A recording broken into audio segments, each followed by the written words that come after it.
You wanted the best. You've got the best podcast. The hottest podcast in the world. The Chris Voss Show, the preeminent podcast with guests so smart you may experience serious brain bleed. Get ready. Strap yourself in. Keep your hands, arms, and legs inside the vehicle at all times, because you're about to go on a monster education roller coaster with your brain. Now, here's your host, Chris Voss. I'm here for the serious brain bleed. Hi, guys. Chris Voss here from the chrisvossshow.com. The Chris Voss Show, or should I say, the serious brain bleed. Who the hell wrote that script at the beginning? Oh, I think I know who it was. It was me. Anyway, guys, thanks for tuning in. We certainly appreciate you guys. Welcome to the Chris Voss Show. I'm your host. They tell me, it says here on the placard, say that you are Chris Voss. So it must be me, unless I'm impersonating myself. Can you impersonate yourself? I don't really know. But that's the ramble today, folks. We just make it up as we go along. And if it's funny, it's funny. And if it's not, well, sometimes when you die, it's funny rather than kill, as they say for comedians on stage. Today, we have an amazing author on the show. I know you didn't see that one coming because we have so many amazing authors. Put them in the Google machine and they just come out the ticker tape there. Remember the ticker tape? Yeah, just come out the ticker tape. That's what we run off on the Chris Voss Show. Running off of old-timey ticker tape things. For those of you, the millennial and Gen X generations, you can Google what the hell that is. It's the newest thing on TikTok. Trust me. Today we have an amazing author on the show. She is Reverend Angela Denker. She's on the show to talk to us about her amazing book, Red State Christians: Understanding the Voters Who Elected Donald Trump. This came out on August 6th, 2019, but she has a new revised updated issue that she's going to be putting out in August 6th, 2019, this came out. And then I believe August 16th, 2022, it's going to come out. She's going to correct me if I'm wrong here in a second, which is probably what everyone should do because I'm wrong a lot. She is an amazing author, and she is a Lutheran pastor and veteran journalist. She's written for many publications, including Sports Illustrated, The Washington Post, we love the WAPOs, the Fortune magazine as well. She has appeared on CNN, BBC, and Sky News to share her research on politics and Christian nationalism in the U.S. Her book, Red State Christians, was the 2019 Silver Forward Indies Award winner for political and social science. She's the mother of 2 boys and lives with her husband, Ben. Why isn't Ben here? I'm just kidding. In Minneapolis. Welcome to the show. How are you, Angela? I'm great. I'm in Columbus, Ohio from Minneapolis. But other than that, I'm doing good. There you go. There you go. Well, say hello to Ben. I always think it's funny when people put their family in the thing. He lives with his wife and 2 kids in Nantucket. And I'm always like, well, I mean, people are just like, damn it, I'm buying that book now. I'm just being funny. Anyway, welcome to the show. Give us your .com so people can find you on the interwebs, please. Yeah, easy. Just angeladenker.com, DENKER. There you go. And what motivated you to write this book?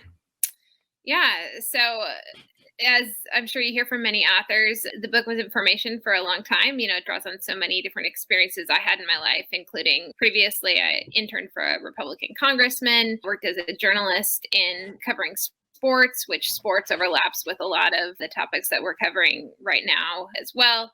But the immediate reason for the book came out of in 2016 and leading up to the 2016 election, I was a pastor at a large Lutheran church in name, really evangelical in style church in Orange County, California. Oh, wow. Incidentally in the hometown of Richard Nixon, near Linda, California. Whittier. That's right. Yeah. So, very conservative corner of Orange County and also very evangelical. And so I was watching the 2016 election and the buildup of popularity among evangelical Christians for Donald Trump from that position in the U.S. And initially I had pitched an entire book on Southern California Christianity. So many people assume that Southern California is entirely liberal, but there are huge pockets of conservative Christianity in Southern California, particularly Orange County. And you see that as you look at Trump's administration and even a lot of the leadership among prominent evangelicals, a lot of them tend to come from Orange County, center of wealth, power. Anyway, so I first pitched a book called Bibles and Boob Jobs, entirely focused on Southern California. And people tell me, they're like, you should have stuck with that title. That's a great title. I lived in Whittier and spent a lot of time in Orange County, and that and lip injections. So yeah. Not for me personally, but yeah. You should try and look at it. There's still time.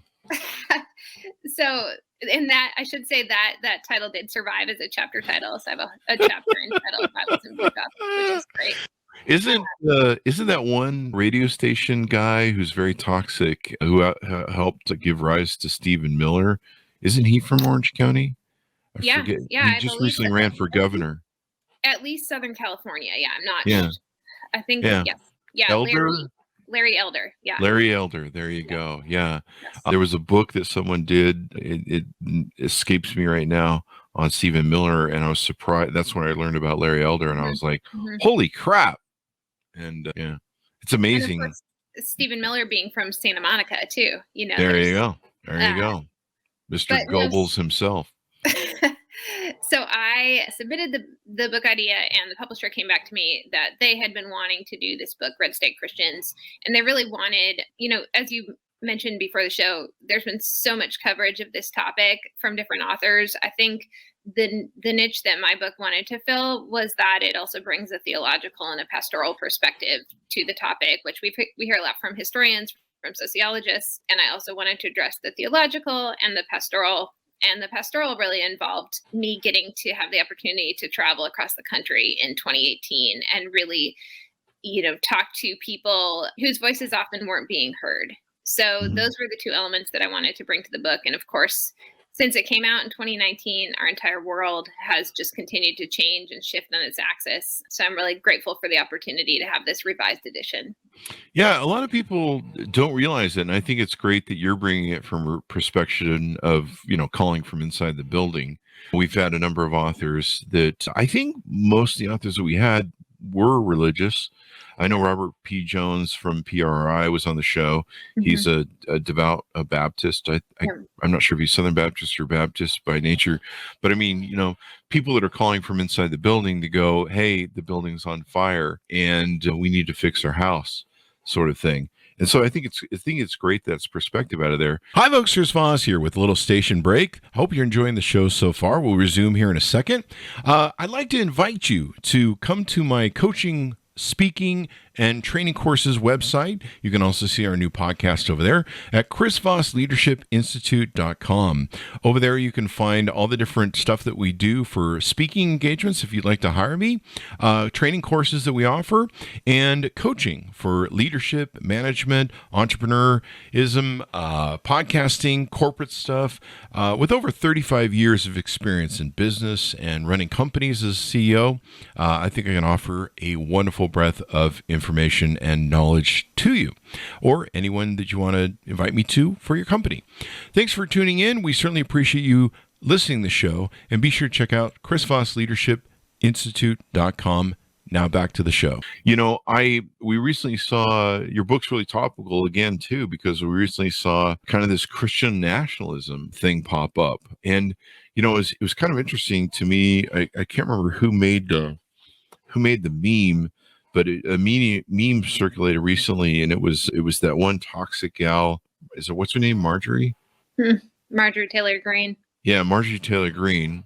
I guess I've tried to block her name out of my mind, and a couple other, but announcing, we are Christian nationals.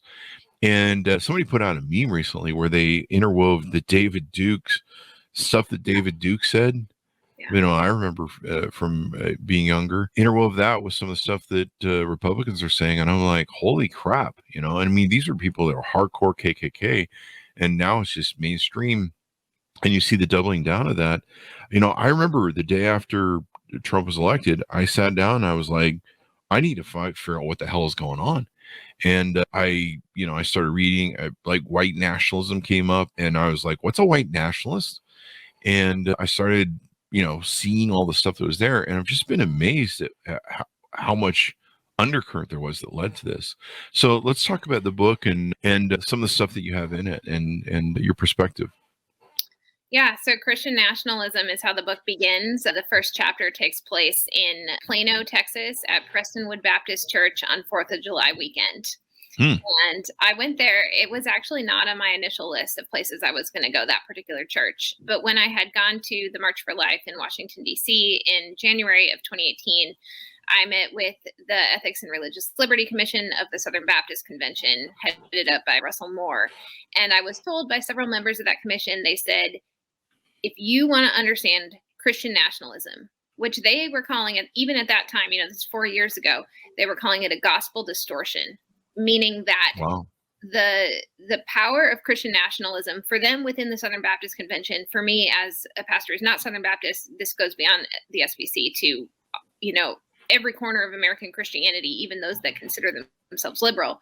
We've so bought into Christian nationalism, this idea of America being the promised land, this idea of Jesus being an American savior, Jesus sort of as an element of the American military. It's become so powerful that it's distorted the gospel and it's changed the gospel. So for me as a person of faith, that's the biggest worry beyond, what it's doing in our country, beyond what it's doing to democracy. It's distorting the gospel. It's distorting the mission of Jesus. So I went there, I reported on what was happening there, and really what's significant for me is that the idea of Christian nationalism has its roots in theology.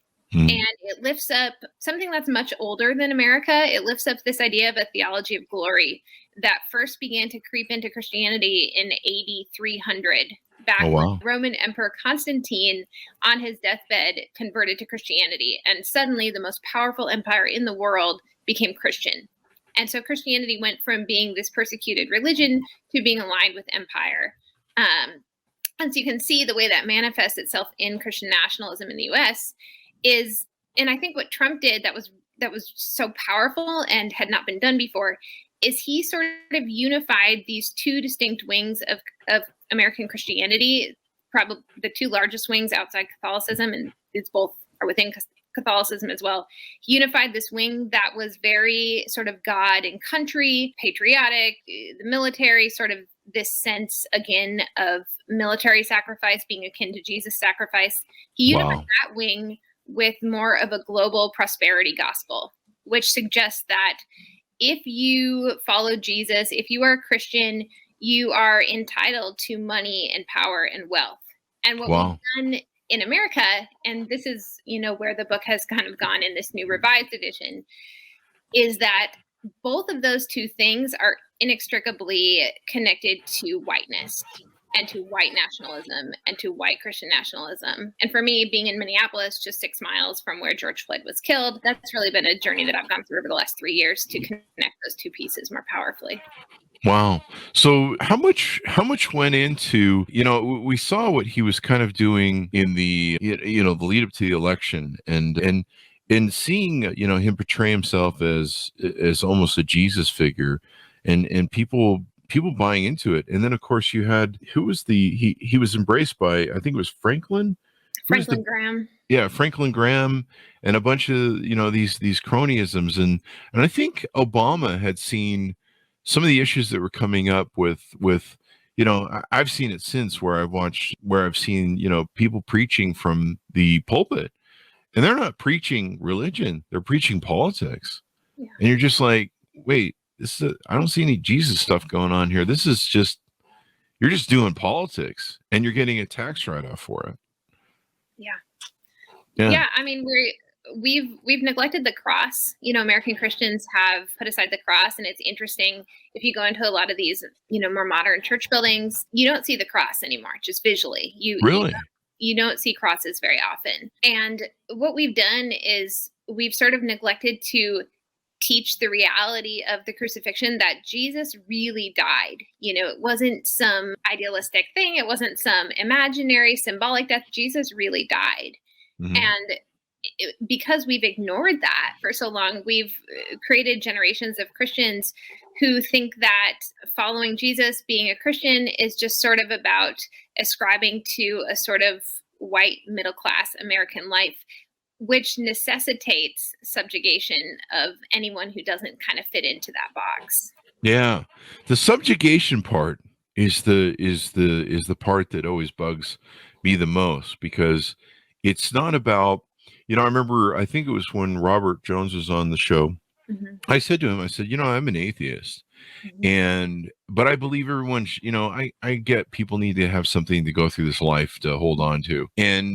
But the problem that I see with Christian nationalism is it's kind of like the Dark Ages, where you'll believe in us or die. What was that thing that they did where if you didn't accept Catholicism, they just kill you, or they kill you anyway? I think it's very much like that. Like, I wouldn't have a problem if you want to put 10 commandments on a courtroom steps. I mean, there kind of a problem with the Constitution, but technically I wouldn't have a problem with it if you put everybody else's on there, the pagan people and the Jewish people and if everyone's represented, then great, as long as we can have everything. But the problem with the Christian nationalism is they want theirs and no one else's, and everybody else will bend a knee or fall to the sword to them. It seems to be their attitude.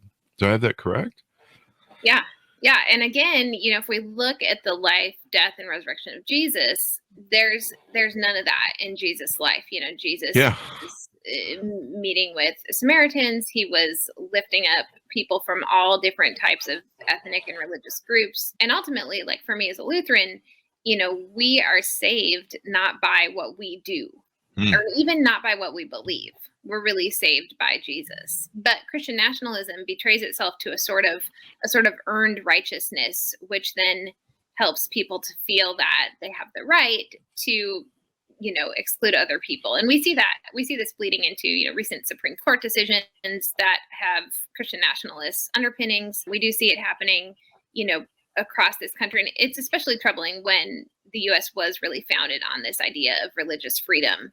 And unlike, again, there's been this revision of history where you'll hear in the churches I went to for the book, you would hear over and over again that, our founders put into these documents that we were to have a Christian nation. And that just wasn't the case. But it's amazing how many people I meet, and I'm like, hey, the Constitution is this. I'm like, when's the last time you read the Constitution? Yeah. And I even sat down a couple years ago and read the Constitution. I think it was right before the Biden election, and read the Constitution and passed copies out to friends for Christmas gifts. And it's amazing. And we've had a number of authors on the show that talk about the origin of the original lie. The person who did the Shining on the City on the Shining Hill lie. And then, Reagan hijacked it. And we've kind of seen this escalation of Christian nationalism rising ever since. Yeah. And so is it getting worse in your opinion? I mean, we seem to be still just escalating. I mean, we reached this point where, they overturn abortion, and now they're after contraception. And they're just like avenging angel sort of attitude of like, we want full control of everything there. You see Viktor Orban, complete fascism. If you study the rise of fascism and authoritarianism, it usually always comes from right-wing religion and control, seizing by violence usually. Yeah, and when you mention Orban, that's why I always want those of us who are in America to expand our understanding of, yes, this is right now a phenomenon that's happening in the GOP. It's happening in the U.S. It's focused around the flag and around America, but really this is a global phenomenon. And again, it is a phenomenon that goes back to the Roman Empire, goes back to this time when Christianity became intertwined with violence.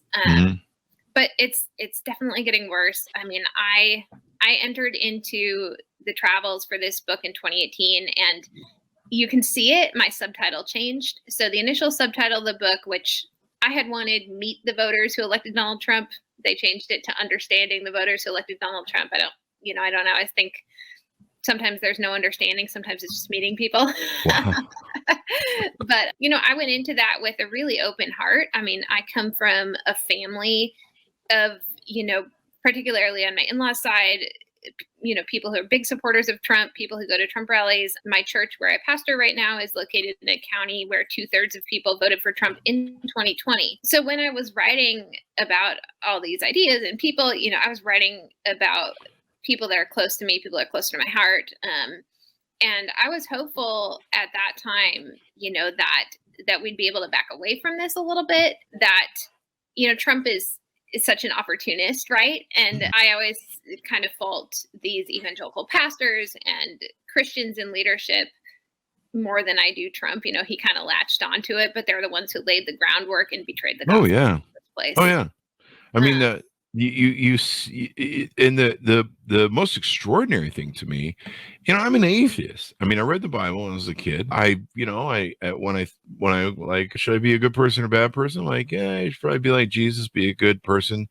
I still think it's a good advice, and to see that, President Joe Biden is a I guess he's a Roman Catholic.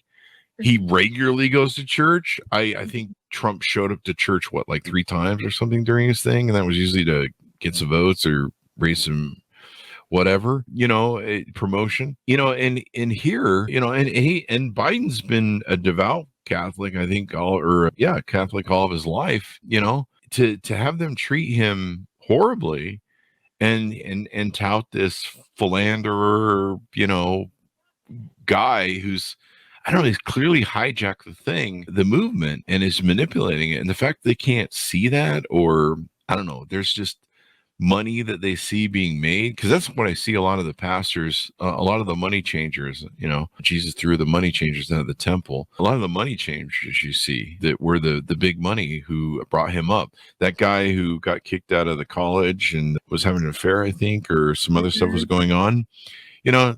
He was the guy who was the first, I think, big preacher to give Trump an endorsement. And that was because he needed some pictures hidden, to my understanding or reporting. Yeah, it's follow the money, right? Follow the money. Yeah. And again,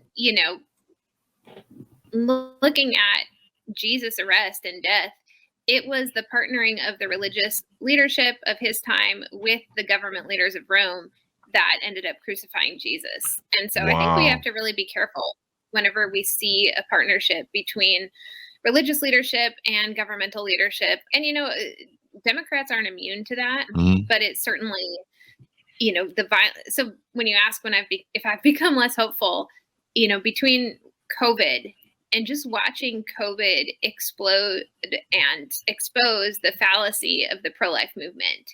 I lost a brother-in-law at age 43 to COVID. Sorry.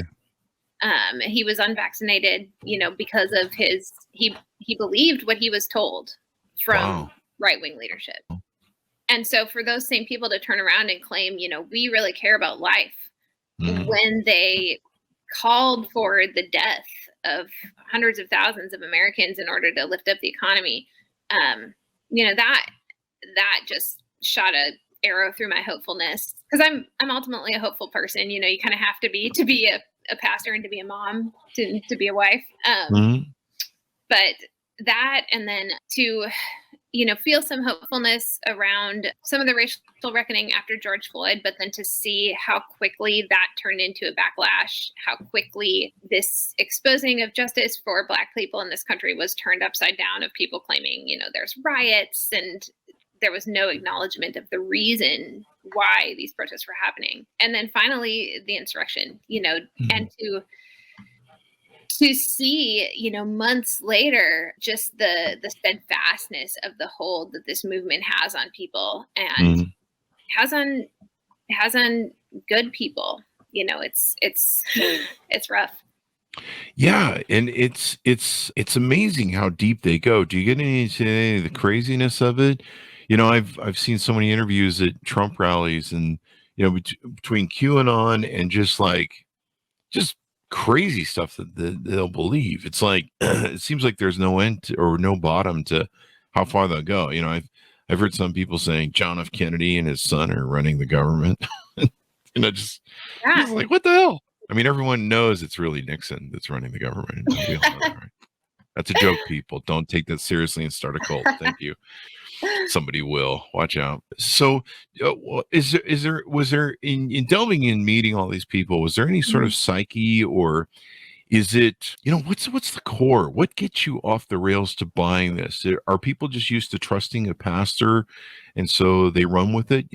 One of my favorite things to do for a while there was watching, of course, the Southern Poverty Law Center and the growing hate thing, the monitor they had, but also right wing watch. They normally would see the videos on Facebook, and they would post, these clips of pastors, saying all this stuff and running politics from the thing. And of course, anti-COVID stuff, et cetera, et cetera. Is there a psychological makeup, or is there a reason these people are turned? What is there some sort of consistent core? I mean, I think that, the psychology is probably above my pay grade. But what I would say is that I see for so many, there's a deep insecurity. There's a deep way in which the American economy has failed so many Americans, particularly American families, a lot of rural Americans. And this has left people with a lot of insecurity, particularly white people, right? And so the answer to this insecurity, it's very hard for people who are insecure to admit where they've been wrong, because it feels like if I let go of this little piece, then I'm going to lose everything.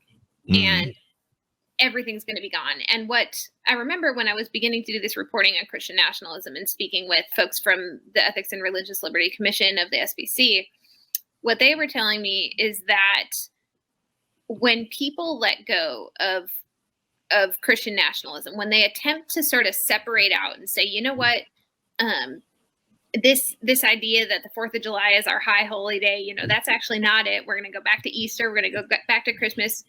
What they said happens is people lose their faith. They drop their faith.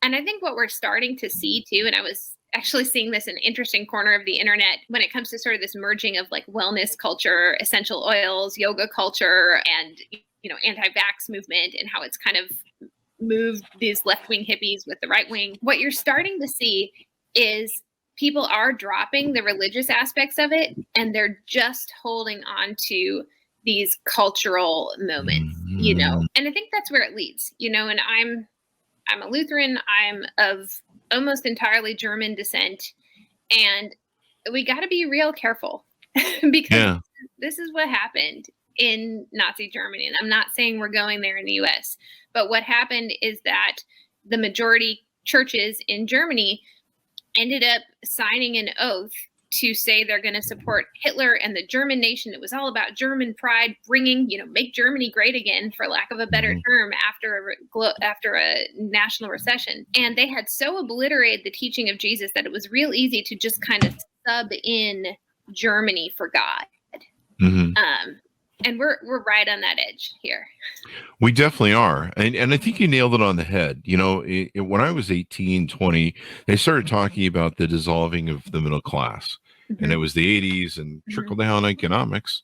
And that really started destroying the middle class. And, of course, Reagan's war on unions and the backbone of American society. And then, we see these areas turn into rust belts. But no one blames the GOP, which is kind of interesting. Well, I mean, there's people that do, but the people who vote, they always seem to vote against their best interests. Hey, let's vote against the people who shouldn't put a cap on insulin. Let's do that. Let's vote against the people who don't vote against policies to not raise gas prices or price gouge. But there you go, because they're cloaked usually in religion. But I do agree with you. The dissolving of the middle class, I think, is the proponent before it. And when people get desperate, when they lose, their ability to, have a picket fence in the car, in the 2-car garage. And what's that line from the movie Network? Just give me my tires and my lazy boy recliner. Let me watch my TV and just leave me alone, man, for 5 seconds so I can have some peace, basically. And then it dissolves from there. The more desperate we get, the more crazy things get. You saw that, like you mentioned, in Hitler. Ruth Ben Gates been on the show a couple times. She wrote a great book called Strongmen, and she profiled the rise of the right wing takeovers of any government. Duterte, the names of Chile escape me. Everything's escaped me at this point. But any one of these governments, like you mentioned earlier, use religion to keep going. Even Putin is allied with the Russian Orthodox Church and a billionaire pastor there. All these guys use that as a way, and a lot of times they can't get away with it without having that endorsement. And that's what's really scary. It is really interesting what you said to me, because I've watched the dissolving of religious power in America, and less and less people claiming that they're religious. But then you mentioned the giving rise to the other mysticism stuff, like essential oils and all sorts of other sort of fantastical things. I'm sorry if you fantastical or sensual are great, but once you start going mysticism, and I see more people with rocks and crystals and everything else. Me, I worship coffee, so that's probably demented, but it makes me feel good. And if there's a heaven, I hope coffee's there. I don't know. That's my new shirt. That's the new thing of the show. But you bring up a good point. And then one thing that I was really surprised by was the terror that I saw in people's eyes. There was the prospective thing that in 2050 white people would become a minority. And I really didn't think it was that big of a deal, because you can't stop what's coming. It's the old line from New Country Full of Men, one of my favorite lines.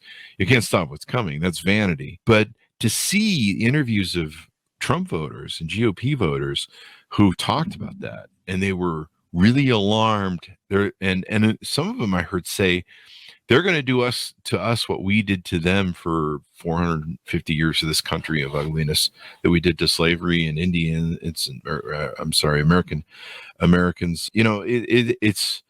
It's to see how much they worried about that. And of course, immigration, they're like, they'll come here and they'll breathe, they'll have kids, and then they'll outvote us. The loss of power and the extraordinary grab for a dying power, if you will, just all that put together. Sorry, that's a lot of information to pack into one place.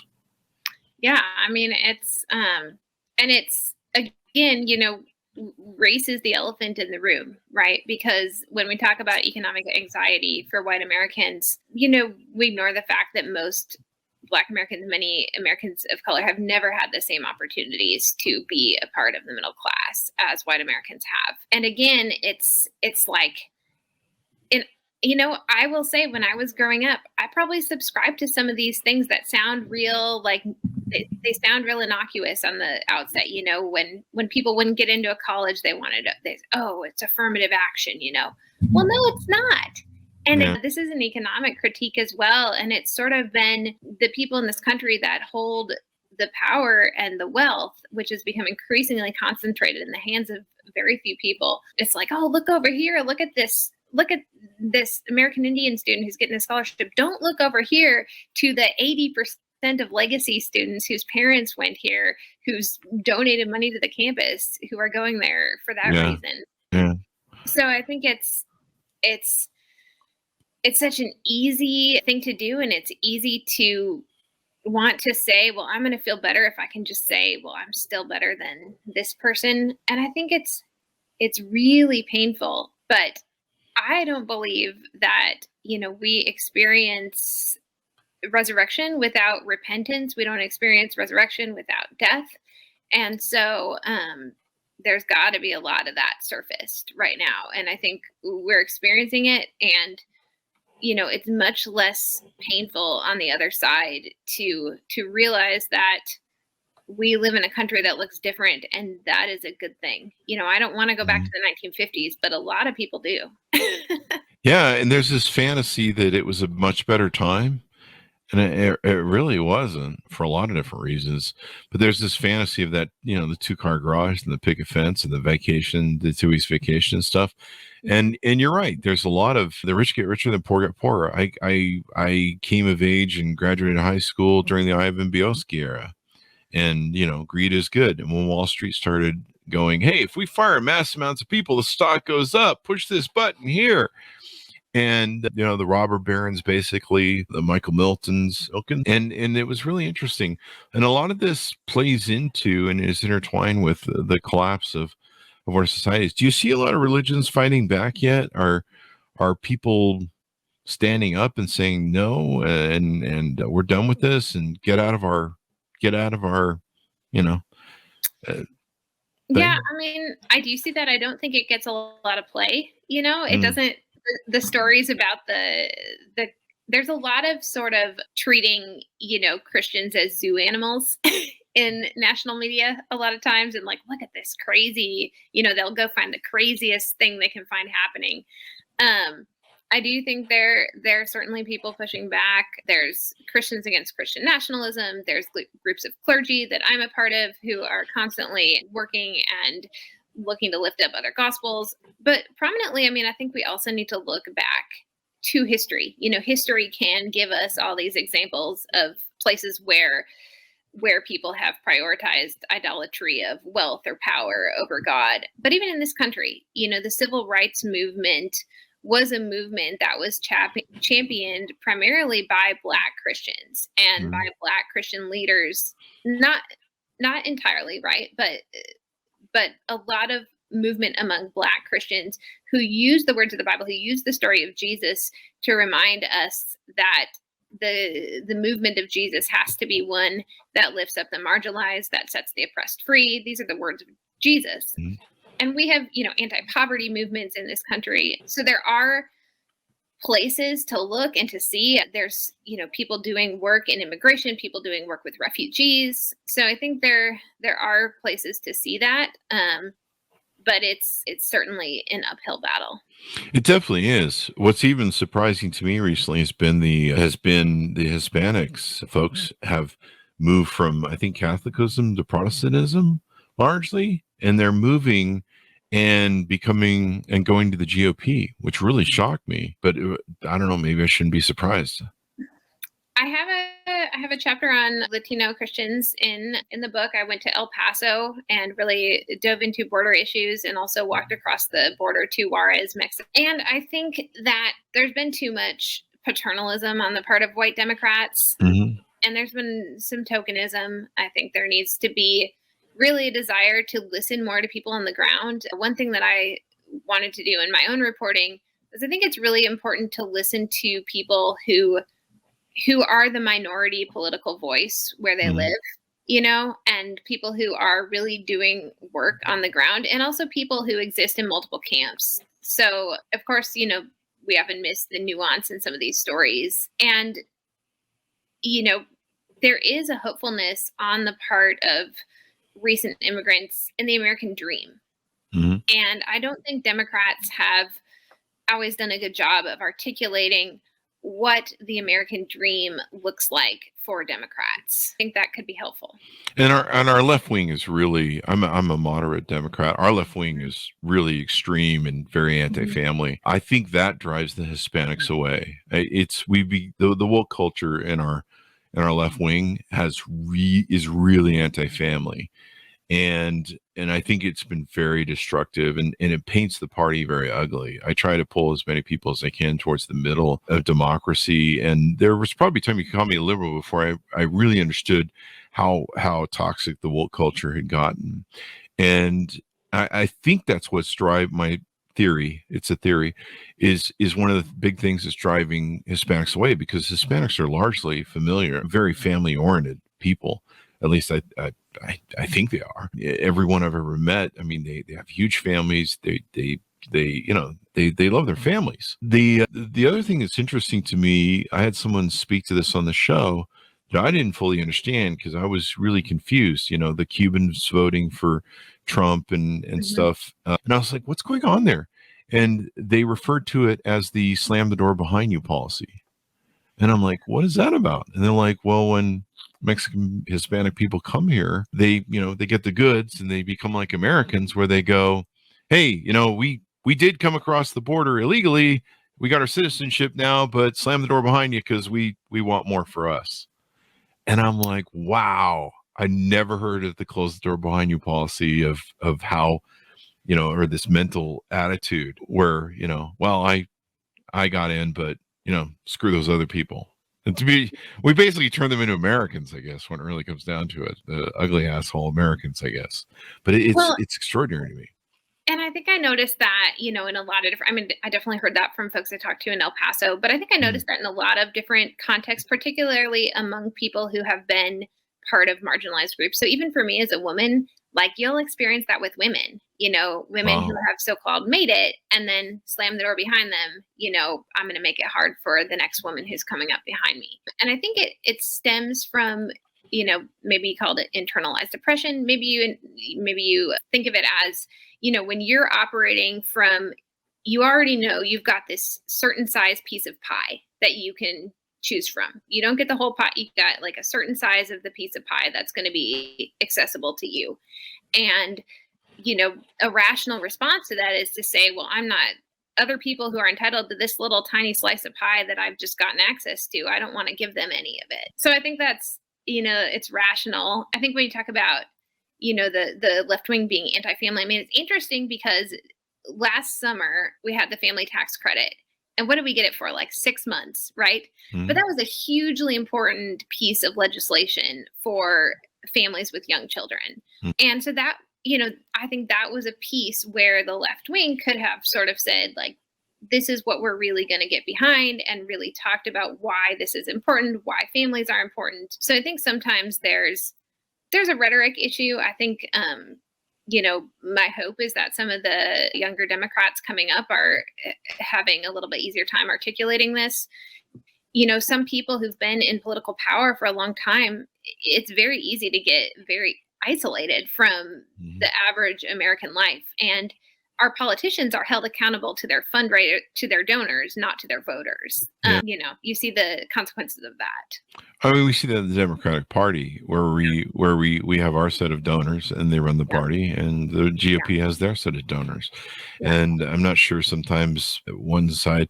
I mean, let's put it this way. I mean, I'm a constitutionalist. I want my democracy. If Trump had been a Democrat and, spouted all the ugly hate he had done, I would have voted for someone in the GOP, even though I'm a Democrat, because number one, I want to keep my Constitution. I want to keep my democracy, and I'll vote for what's best for this country in that sense of freedom.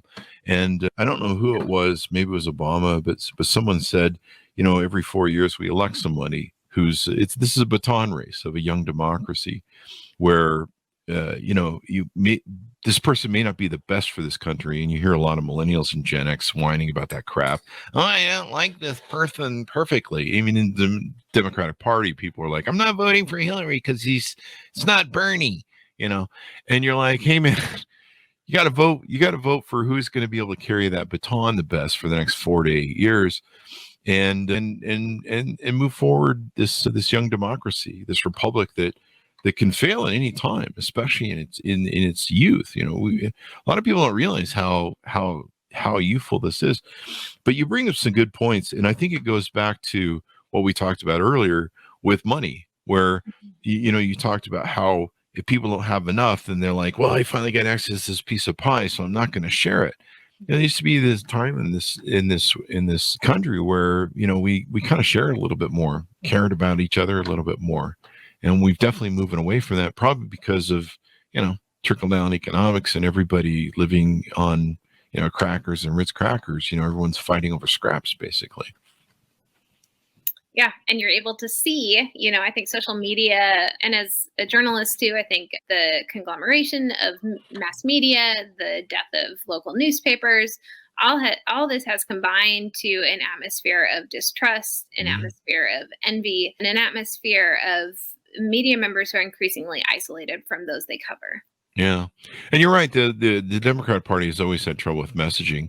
The interesting thing about Donald Trump was the language he uses. And if you watch videos on YouTube about how simplistic his language is and how basic it is and how it preys on a victimhood sort of mentality. That's another thing that we've had in this country for the last 60 years, 3 generations. This whole victimhood emotionalism has kind of affected the country, and more, you saw it with the participation trophy kids.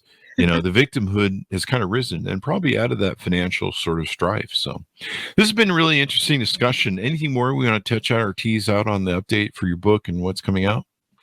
Yeah, I mean, like I said, it's the 3 things since 2019 that I think have dramatically shifted the conversation around Christian nationalism in this country and political extremism, which is COVID, the murder of George Floyd, and the January 6th insurrection. And you cannot understand these movements without understanding this theological idolatry of many people who call themselves Christians in this country to wealth and power.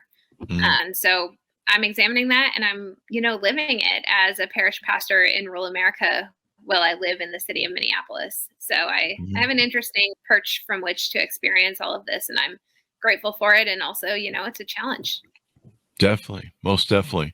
Well, I encourage people to read the book. Check it out. The one thing man can learn from his history is that man never learns from his history, and thereby we go round and round.